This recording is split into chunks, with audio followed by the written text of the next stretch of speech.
교육계 블랙리스트 논쟁회장이 도의회로 옮겨졌습니다. 충돌이 거듭되자 도의회 차원의 특정조사 제안도 나왔습니다. 청주시 신청사 부지를 무단 점유 중인 청주병원을 향해 법원이 최후 통첩했습니다. 다음 달 19일 시한을 넘기면 강제 퇴거를 집행하기로 했습니다. 원도심 난개발을 막겠다며 지난해 청주시가 만든 건물 높이 15층 규제가 1년 만에 사라집니다. 원도심 활성화 조치라고 하는데 기대와 우려가 엇갈립니다. 김영환 지사가 레이크파크 르네상스의 상징으로 청남대의 청사진을 제시했습니다. 이 중 3중 규제를 풀어 연간 관람객 100만 명소로 만든다는 구상을 내놨습니다. 네, 시청자 여러분 안녕하십니까? 계속해서 MBC 뉴스투데이 충북입니다. 단재교육연수원장의 의혹 제기로 시작된 블랙리스트 논쟁이 충북도의회로 옮겨 붙었습니다. 이제 시민단체가 가세 피켓 시위로 떠들썩한 가운데 더불어민주당은 여세를 몰아 자체 감사를 넘어 도의회 조사 특위를 하자고 나왔습니다. 관련된 모든 소식 이지연 기자가 보도합니다. 여보시오, 여보시오라니요. 말씀 그렇게 하시면 안 됩니다. 블랙리스트 논쟁 도중 고성으로 맞서다 퇴장당한 김상열 충북교육청 단재교육원장. 이틀 만에 교육위원장을 마주한 지 10분 만에 먼저 자리를 박차고 나갔습니다. 사과를 하냐 마냐를 둘러싸고 이견을 보이다 관계만 더 틀어졌습니다. 제가 일방적으로 뭘 잘못해서 사과를 하러 왔다? 그거는 좀 곤란하죠. 그렇게 하시면 안 되죠. 그렇게 어차피 발언을 해서 문제가 생긴 거니까. 충북도의회 교육위는 2번이나 의회를 경시하고 기만했다며 교육감에게 엄중 처벌을 촉구했습니다. 서로 대화로 얘기를 하자 이랬던 건데 이제 오늘 또 다시 그런 상황이 또 벌어지게 되니까 조금 저희도 적잖이 당황을 많이 하게 되네요, 이게. 블랙리스트 파문이 사방으로 번지자 도의회 차원의 특별조사 제안도 나왔습니다. 민주당 박진희 의원은 충청북도 교육청 주도의 감사조차도 신뢰성을 담보하기 어렵게 됐다며 조사특위 구성을 공식 제안했습니다. 김 원장과 함께 전 교육감 측근으로 분류되는 감사관이 조직적 감사 방해를 주장하며 도교육청에 공개적으로 날을 세우자 충청북도 교육청은 감사의 공정성을 이유로 감사관 제청 여부를 검토 중입니다. 마치 감사 주체에 따라 실체적 진실이 달라질 것을 예견하는 듯 의심과 대립을 거듭하고 있습니다. 더 이상은 충북 교육에 분열을 두고 볼 수만 없습니다. 사태 해결을 촉구하는 진보 시민단체들도 피켓을 들고 도의회로 모였습니다. 이 사건이 제기됐을 때부터 이미 충청북도 교육청 감사반은 감사를 진행하겠다고 했습니다. 그 준비된 감사를 진행하는 것이 가장 빨랐었다라고 생각을 하고요. 한편 감사위원을 확정한 충청북도 교육청은 오는 25일부터 일주일 동안 블랙리스트 사태 관련 특정 감사를 진행할 예정입니다. MBC 뉴스 이지연입니다. 네, 한편 이 블랙리스트 논란과 관련해 경찰이 수사에 착수했습니다. 충북경찰청 사이버범죄수사대는 고발장을 제출한 충북자유민주시민연합 대표를 고발인 신분으로 조사하고 피고발인인 김상열 충북단재교육연수원장과 유수남 도교육청 감사관을 조만간 소환할 방침입니다. 지난 12일 보수단체인 충북자유민주시민연합은 블랙리스트 의혹을 처음 제기한 김 원장과 교육청의 감사 방해를 공개 주장한 유 감사관을 명예훼손과 공무집행 방해 등의 혐의로 고발했습니다. 청주시 신청사 부지를 무단 점유하고 있는 청주병원에 법원이 강제 퇴거를 위한 최후 통첩을 날렸습니다. 한 달 안에 건물을 비우지 않으면 다음 달에는 물리력을 동원해 강제로 내보내겠다는 것이죠. 병원 측은 추가 법적 대응을 예고했습니다. 김은초 기자가 보도합니다. 법원 집행관과 청주시 직원들이 청주병원을 방문해 계고장을 전달합니다. 신청사를 짓기 위해 청주시 소유로 넘어온 병원 토지와 건물에서 빨리 나가라는 뜻입니다. 확정된 명도 소송 결과에 따라 마지막 세 번째 최후 통첩입니다. 일단은 저희가 자율적으로 나가 달라고 의사는 전달을 했는데 병원 측에서는 확답을 안 주셨고요. 일단은 3차 개고 기간 끝나는 데까지 기다려보고 다음 절차를 밟겠습니다. 최종 퇴거 시한은 한 달 뒤인 다음 달 19일. 이때까지도 병원을 비우지 않으면 집기를 드러내고 출입구를 봉쇄하는 등 물리적으로 강제 퇴거를 집행할 예정입니다. 다음 달 집행에 대비해 현장을 돌며 강제 집행 계획을 확인했습니다. 간접될 부분을 강제 집행하기는 조금 어려워서 무리도 있는 부분이 있어서 일부 집행적으로 의회에서 차츰 진행을 할 예정입니다. 이 과정에서 법원 집행관과 병원 관계자 사이 실랑이가 벌어지기도 했습니다. 어찌 무슨 조치라도 취해주고 무슨 이런 얘기를 하셔야지. 강제 집행만 하시면 되는 거예요? 청주시 신청사 부지에 편입된 청주병원은 2019년 보상금 178억 원에 수용됐지만 이 돈으로는 대체 이전 부지를 못 구한다며 퇴거에 불응해 왔습니다. 병원 측은 2019년 수용 절차부터 부당했다며 또 다른 법적 대응을 예고했습니다. 수용이나 보상 자체가 잘못된 절차로 인해서 이루어졌고 원천 무효라고 소송을 준비하고 있습니다.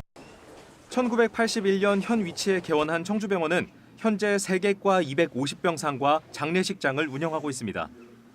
MBC 뉴스 김우초입니다. 청주시가 원도심 난개발을 막겠다며 지난해 도입한 건물 15층 높이 규제가 다시 사라집니다. 침체된 원도심 활성화를 위해 오는 4월부터는 아파트 고도 제한을 풀겠다는 내용인데요. 개발에 대한 기대감과 난개발에 대한 우려, 풀리지 않는 두 시선은 여전합니다. 김영일 기자의 보도입니다. 예전 청주시청 청사에서 육거리까지 청주 원도심에서는 15층 이상으로 건물을 지을 수 없습니다. 지난해 2월 한범덕 전 시장 때 중앙동과 성안동 일대를 원도심 경관지구로 결정한 도시관리계획 때문입니다. 그런데 청주시가 조례 개정 절차를 거쳐 4월부터는 아파트의 경우 15층 규제를 적용하지 않기로 했습니다. 침체된 원도심을 활성화하겠다며 용적률도 130%까지 확대합니다. 원도심의 경관관리 이도 중요한 가치지만 보다 중요한 것이 우리 쇠퇴하고 있는 원도심 활성화에 더 큰 목표 가치를 두고 다만 도시경관이 훼손되는 무분별한 건축을 막겠다며 아파트 외의 건물은 지구 단위 계획이 확정되는 내년 9월까지 15층 높이 제한을 유지합니다. 또 기존의 소규모 주택 정비 사업에 도로 등 기반 시설을 지원하고 원도심 정비와 문화예술의 거리 조성도 함께 추진합니다. 일단 원도심 지역은 들뜬 분위기입니다. 낡고 오래된 집이 많아 낙후된 원도심 개발에도 탄력이 붙는 계기가 마련됐다는 겁니다. 특히 아파트 개발이 본격화되면 줄던 인구가 다시 늘면서 침체된 지역 경기도 다시 살아날 것으로 기대하고 있습니다. 정주 인구가 너무 적어서 지금까지 많이 고생을 했는데 정주 인구가 폭발적으로 늘 거라고 생각하고 있고 그 전 영화를 좀 되찾지 않을까. 우려도 적질 않습니다. 원도심 개발에 대한 종합적인 검토 없이 무턱대고 규제부터 풀어버리면 결국 난개발만 이루어질 것이란 겁니다. 그 원도심에 대한 마스터 플랜 계획 없이 고층 고밀 개발을 허가하게 되면 사실 원도심에 대한 정체성도 잃고 또 난개발, 도로나 이런 기반 시설 문제도 양산할 수 있습니다. 더구나 부동산 경기가 예전 같질 않고 청주시 의회 내부에서도 원도심 경관지구 해제에 대한 부정적인 시각이 많다는 점도 청주시가 풀어야 할 숙제입니다. MBC 뉴스 김영일입니다. 김영환 충북지사의 공약으로 올해부터 시행된 의료비 후불제 신청 대상이 만 65세 이상 도민 전체로 확대됩니다. 충북도의회가 어제 관련 조례 개정안을 통과시키면서 당초 65세 이상 도민 가운데 기초생활수급자와 장애인 등 11만 명이던 의료비 후불제 대상이 다음 달부터는 44만 명으로 늘어납니다. 의료비 후불제는 임플란트와 관절, 척추, 심뇌혈관 질환 치료를 원하는 대상자에게 농협이 한 사람당 최대 300만 원을 빌려주고 그 이자를 충청북도가 대신 갚아주는 제도입니다. 충북의 코로나19 신규 환자 수가 평일 기준 2달여 만에 세 자릿수로 내려왔습니다. 그제 하루 동안 추가된 감염자는 933명으로 검사 건수가 적은 주말과 휴일을 제외하면 지난해 10월 21일 이후 처음으로 하루 1,000명 밑으로 떨어졌습니다. 확진자한 사람이 몇 명에게 전파하는지 나타내는 주간 감염 재생산 지수도 하루 만에 하락세로 돌아서 0.79를 기록했습니다. 다만 재감염자는 190명 발생해 이틀 연속 전체 환자의 20%를 넘었습니다. 70대 이상 환자 2명이 숨지면서 충북의 누적 사망자는 1,000명이 됐고 누적 환자 수는 93만 7,879명이 됐습니다. 김영환 충북지사가 청남대를 자신의 핵심 공약인 레이크파크 르네상스의 거점으로 만들겠다고 발표했습니다.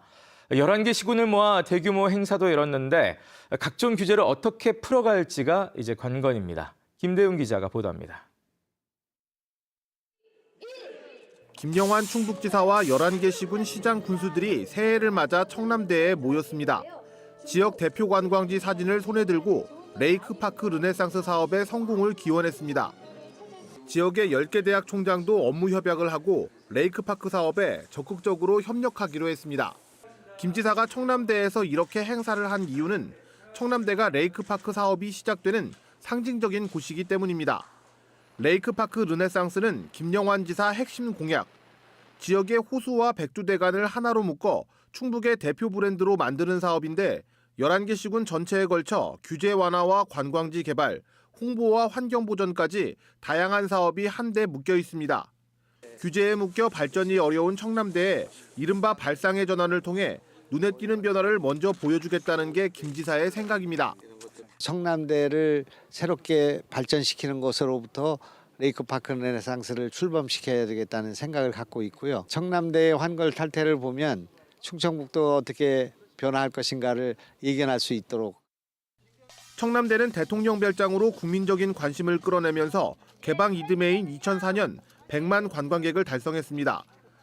이후 2009년에는 50만 명으로 줄었다가 2012년 이후 80만 명이 넘는 관광객을 꾸준히 기록했지만 코로나19가 터진 2020년엔 24만 명까지 줄었습니다. 올해 청남대의 목표는 관광객 100만 명을 다시 달성하는 겁니다. 많은 관광객이 한꺼번에 들어올 수 있도록 비좁은 주차장을 늘리고 숙박시설과 호숫가 산책로 등도 만들 예정입니다. 한 번 온 사람들이 다시 올 수 있도록 만드는 다양한 사업과 축제들도 기획하고 있습니다. 규제를 장기적으로 좀 개선을 추진하고요. 그리고 그 규제 법률 범위 내에서 우선 해야 될 사업들은 단기적으로 빨리빨리 추진을 할 계획으로 있습니다. 문제는 2중 3중으로 막힌 규제입니다. 지난 2017년에도 청남대에 출렁다리와 케이블카를 포함한 대규모 관광단지를 추진했지만 규제에 막혀 무산됐습니다. 이를 위해서는 규제를 풀 근거가 될 중부내륙지원특별법 통과가 필요합니다. 또 이 사업의 핵심인 개발과 환경 보전을 함께 이뤄내는 일이 어떻게 가능한지 정부와 주민을 설득하는 일도 필요해 보입니다. MBC 뉴스 김대웅입니다.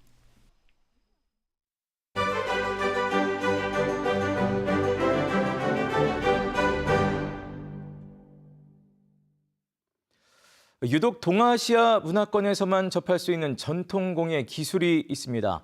바로 온나무의 수액으로 만든 오칠공예인데요. 특유의 광택과 색감 또 내구성으로 인해 표현 방식이 무궁무진한 이 오칠로 회화에 도전한 젊은 작가가 있습니다. 인고의 전통 방식을 고수하면서도 영역을 넘나드는 채화칠을 문화있다 시간에서 이채연 기자가 전해드립니다. 어두운 새벽 산에 올랐다 마주한 풍경을 담아낸 한 폭의 회화. 얼핏 유화 같지만 특유의 반짝임과 탁한 채도가 눈에 띕니다. 온나무의 수액, 오칠을 바른 종이 위에 각종 안료를 쌓아 나무 군집을 그리고 금박을 덧붙여 길을 표현했습니다. 두부를 으깨 섞어 질감을 두드러지게 하거나 금 먹모를 섞어 바르기도 했습니다. 오칠에 채색 안료를 섞어 평면에 그리는 옷공예 기법의 하나, 채화칠입니다. 기법은 공예지만 결과물은 회화, 두 영역을 넘나듭니다. 좀 방황을 많이 했었어요. 그러니까 내가 하고 싶은 건 회화 작업인데 공예에서 어쨌든 나는 공예과를 나와서 공예에서 뭔가를 해야만 했고 채화칠만이 갖고 있는 색깔 자체가 굉장히 좀 탁하고 어두운 묵직한 것들이 좀 매료가 돼서 꼬박 반년이 걸리는 작업 과정은 전통 그대로를 따릅니다. 나무에 오칠을 하고 말리기를 반복, 옷과 나무의 접착력을 높여 표면을 매끄럽게 하는 데만 한 달. 본연색이 드러나기까지 기다림의 결실은 옷공예 기법에서만 볼 수 있는 매력입니다. NFT처럼 빠르게 소비되는 현대 미술 흐름에서 이런 기다림의 미학을 실천하는 이유가 있습니다. 빨리 사라져 버리는 것보다는 시간을 들여서 공을 들여서 한 거는 사실 그 가치가 더 높다라고 생각을 하거든요. 내 속도에 맞춰서 천천히 가는 게 어떨까? 전통공예는 전통다워야 한다. 전통공예도 현대적인 변주를 해야 한다는 수많은 말 사이에서 작가는 전통 기법을 지키면서도 전통 영역을 넘나드는 실험을 하고 있습니다. 어려운 분야이긴 해요. 오칠해도 체아칠이 있다. 이렇게 알기까지 시간이 많이 걸릴 것 같고 걸리게 되겠죠. 꾸준히 하면 언젠가 사람들이 그렇게 불려주지 않을까? 올해 30살, 체와칠의 대중화라는 목표를 안고 예술은 어떤 것인가 늘 고민하는 젊은 작가 권여진은 또 다른 도전을 구상하고 있습니다. MBC 뉴스 이치현입니다.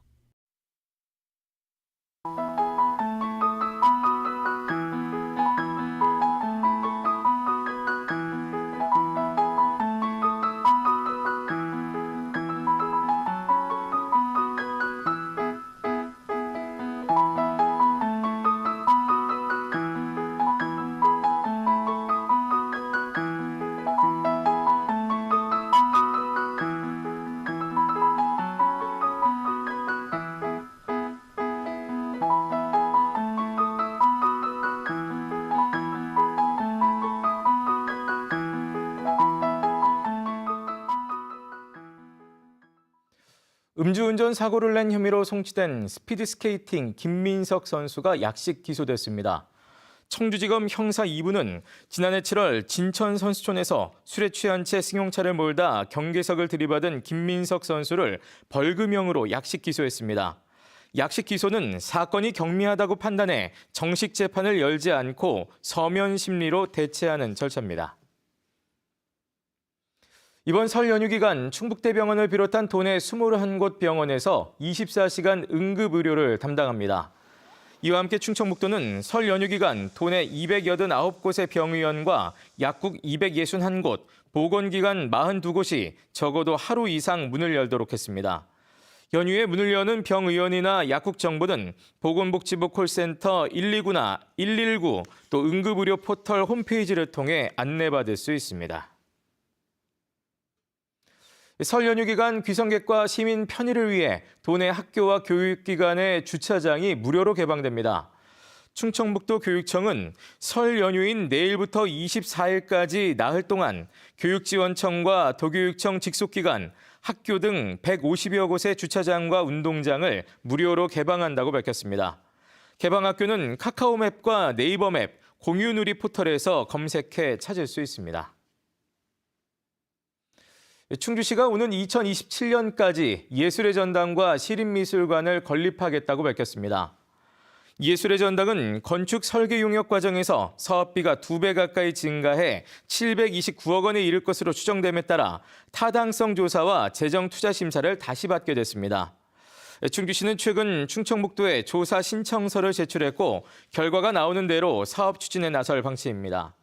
한편 지난해 연구 용역을 마친 시립미술관에 대해서는 오는 7월 정부에 공립미술관 타당성 사전평가를 신청하고 예산 지원 등을 노린다는 계획입니다. 충주시가 체류형 관광 프로그램 참가자를 모집합니다. 올해 처음 시작하는 오소 충주라는 프로그램은 충주의 관광 프로그램 체험자들에게 인센티브를 지원하는 사업입니다. 네, 뉴스를 마칩니다. 고맙습니다.